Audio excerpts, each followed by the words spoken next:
Well, good morning, good morning. So this little video should be number 5 or 6 in a series. Goes over the questions we don't get as much anymore. I think the trend is dying out or upgrading anyway, but it is about solar hot water and solar pool heating, both of which 10, 11, 12 years ago, I did a tremendous amount of. And I learned a lot along the way. And when I say I sold a lot, I sold 2, 3, 4 systems a week. And to this day, 10, 12 years later, I continue to get calls. The companies we were with back then are out of business. And most of the systems that we were selling back then have been failing, or they freeze over and that type of stuff. But in any event, hopefully they make them a lot better now. They're better supported. And the problem with solar hot water that I found, the biggest problem was not the freezing, because that would happen 2 or 3 nights out of the year that you would potentially have a freeze. And if you did a little maintenance before you knew you're going to have a freeze, you wouldn't have that problem. Is that they're so efficient on our hot roofs, and they get up to 150, 160 degrees in the collectors.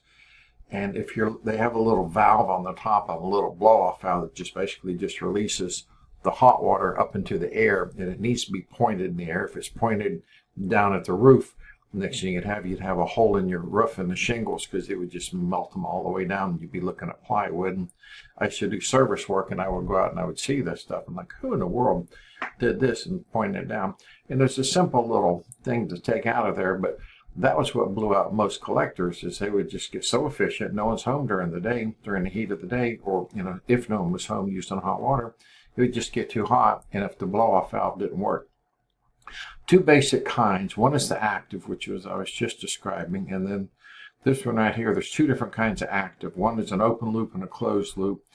I would really say that I would probably say, depending on where you are in Florida, that potentially, if you weren't going to have a problem, I felt better about using a closed loop. What the closed loop did is it basically had ethylene glycol oily mixture that would go through these here, and it would pump up, it would get hot and come down, and then these coils inside the tank would actually heat the water. Sold a few of these, especially up in north of Gainesville type of area, where you would have a lot more freeze situations. All right. And then the other ones are the ones that basically the actual water itself would get pumped up and go through the tubes and come back down. This is what we sold the most of. When I say the most, I have probably 200 and something of these units out there. And almost every one of them has failed in the last 10 years. Okay. I know, because I've had the same phone number, and the customers call me, and I try to get them service and warranty working over a period of time. But the majority of them have failed, and or have problems with, if they go to need to do a re-roof or something like that, to getting the parts to take them off, and then getting somebody to put them back on and absorb a warranty after the fact. I just tell everybody, just don't do it. I had one on my own roof. We took it off and we put in something called, let me switch this over to here. Okay. We got this. Okay. So over the time, I started really, really believing quite a bit in something called the hybrid hot water systems. And these hybrid hot water systems and the ones we sold the most of were from A.O. Smith. And these are super duper nice. We have one in my own house. We started selling them, and we could actually guarantee the same results. Okay. We could guarantee the same results that you would get on a solar hot water system for about 1/4 the price that they were selling the solar hot water systems for. And the people selling solar hot water would go, yeah, but with ours you get 30%. Okay, but that's still not the big difference. Okay, the nice thing about this is, A, you have nothing on your roof, you have no water pipes. I was involved with, and I'm not going to say anybody did anything wrong. I just think that it's just a mechanical problem that tends and can have a failure. Okay, that we had, I don't know how many roof leaks, water lines going through the attics. And it's not that the lines were done wrong. It's that, somebody else up there doing maintenance steps on it, whatever, and it creates a slow little leak. And that's all I have to say. So with this, you get for about 1/4 the price, you get a hybrid hot water system. And what I used to tell everybody, and I can tell you in my own house, this is a reverse cycle, basically air conditioner. It's a heat pump on the very top of it. Your attic and your garage are normally the hottest rooms in a house, and this just loves hot air. So it pulls in the hot air, pulls the heat out of it, puts it down into the water, and what it kicks back out is cool air. You know, you go outside and you have a regular air conditioner, you stand right next to it. The air coming off that sucker is hot because it pulls all the cool out, and it creates, you know, very, very cold air, and it sends the cold air inside. This is reverse, okay? So we've now installed several hundred of these. I'm not saying we've never had a problem, but the worst problem you're going to have with one of these is that the heat pump itself were to go out and have an issue. I don't know, maybe had 5 or 10 out of a couple hundred that we've had issues with. They're all covered under warranties. But in the meantime, you still have a regular hot water element in here, you know, but the tank itself is much, much better upgraded than your standard normal electric hot water tank. The efficiency on these is through the roof, okay? The other thing we used to sell a lot of, okay, these are kits that are available now, $9,000 for this kit. Are you kidding? For solar hot water, and that's do it yourself. The other kind are these, and these are passive systems, and we got several of these kits, put them out and tried them. Okay, you better be doing something with this water, because this is so super duper efficient. Okay, again, you have to really have something to do with the water. I installed, you know, 8 or 10 of them, including we had one here at my own house, just trying it for a little bit. Again, you have to have something to do with the water. Okay, so if you have something to do with the water, we actually installed one on a remote barn system where they wanted to be able to, you know, wash down horses and everything else, and it was just too hot. Okay, we just had to basically put it into a larger mixing tank and try to do some stuff to it, because the water coming out, this really produces great hot water. We installed some of these at a chicken ranch up in Ocala, several of these, where they're using them to clean down the belts and everything else, you know, in the factory going through there, and work great, okay? But you have to be able to do something with the water that's coming out of there, okay? So you have to be able to hold it. So they actually use these as preheaters. The nice things about these is you got the 50, 66, 80, 120 gallon tanks, and a lot of these have very, very good tanks, all right? The other thing, pool heating, okay? I sold, I don't know, 500 something solar pool systems. I sold 5, 6, 7 a week. I was with one of the largest companies, you know, 10, 11 years ago. And I learned the difference, and I became a big believer in the Helicoil system. The way that it mounts, you're almost guaranteed that you're not going to have a leak. They have very good mounting systems. They don't flex as bad as some. I'm not going to talk about the other ones that much. These are worth the extra money if, in fact, you're going to do that.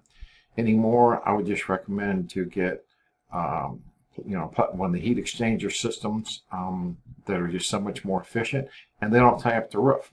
For the same amount of money, the same amount of space, you can put solar panels on your roof, and then put an electric. I know you hate to hear this, an electric heat exchanger system, titanium heat exchanger system out there that will just basically heat the hot water. If you have natural gas, even cheaper yet, put that out there. Gas is super duper efficient. If anybody wants to talk about this, I know this math backwards and forwards, you know, and how to calculate size of the pool, surface area, and that type of stuff. And what we would end up doing for many people, especially for some of the places or like Airbnbs that were selling pool homes, is they would have a 5, 6, 8, 10 panel solar hot water system, solar pool heating system.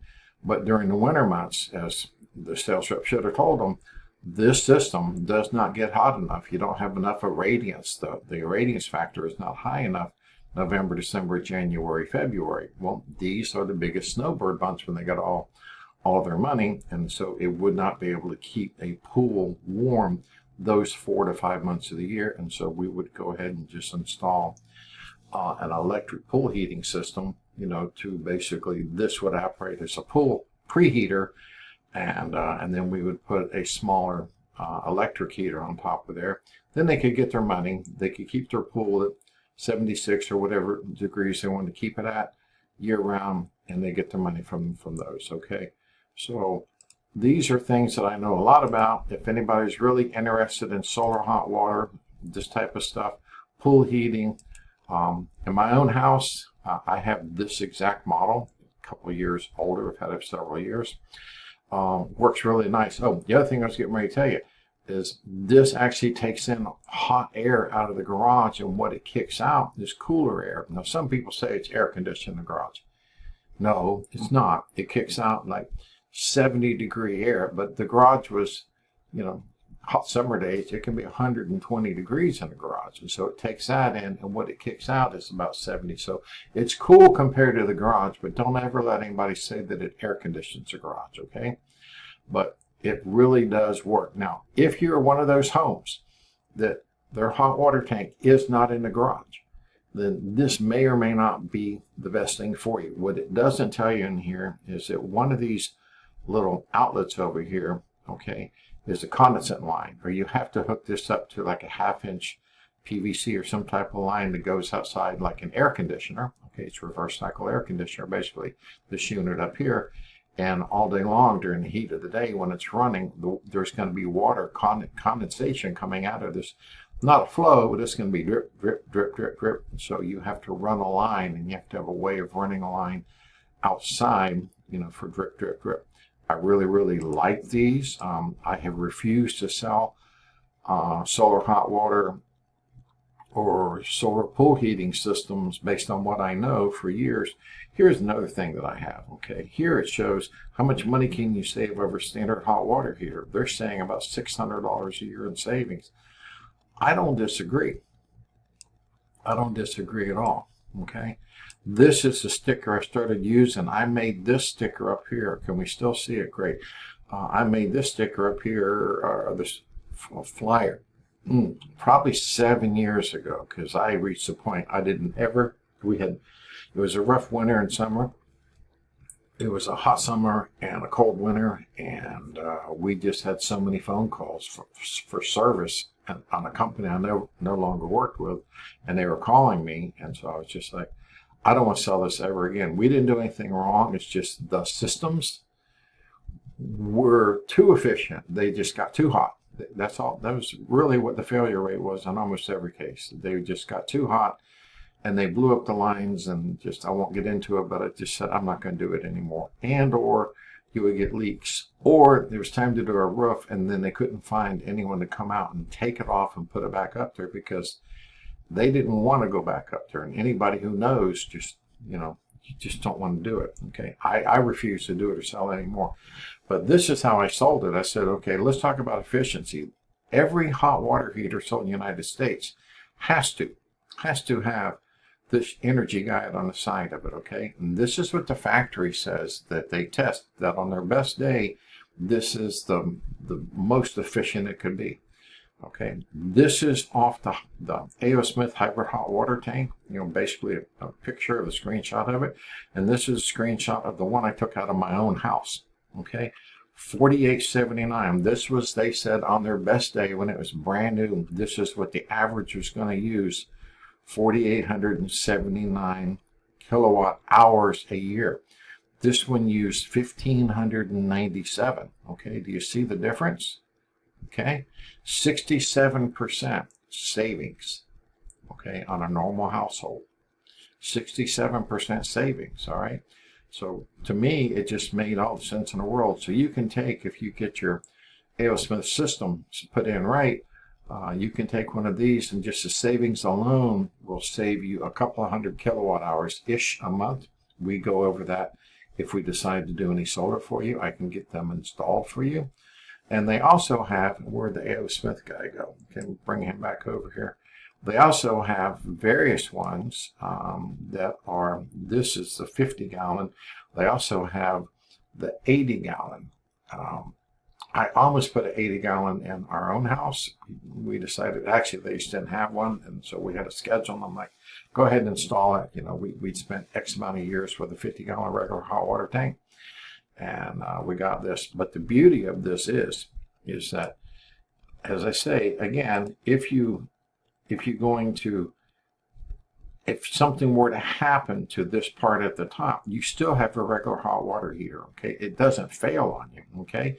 You just don't have the savings from the hybrid part of it. This is still an element, this is still an element. Now, some people, they're so efficient, they just turn these elements way up or way down, however you want to say it, okay? And so these, they don't really even have them turned on, or they just have one element on, maybe the top one. But and I think that's what ours is. I don't even think we have our bottom element on in our hot water. People come over and visit, go, man, that's nice. So this is right now, this is today. So this is $1,800 and probably another $400, $500 to install it. Get a permit, don't whatever. But I'm just going to share with you that this is a super price. I think the last company I was working with, we're installing them. It was about $2,600. These things used to be $1,200. Inflation's hit everything. But I'm going to promise you this. If, in fact, you go with this, your garage is going to be cooler. Your hot water is going to be just as hot or hotter within the safe ranges. And you're going to save, what? Like I say, it's 25%, it's 75% less than what they're trying to sell solar hot water for, with none of the maintenance issues and problems that I guarantee you are coming on solar hot water. Okay, so I'm out. This is Solar Pool, solar hot water, everything. What do I think? I say go with a hybrid. That's what I did in my own house. God bless. We're out.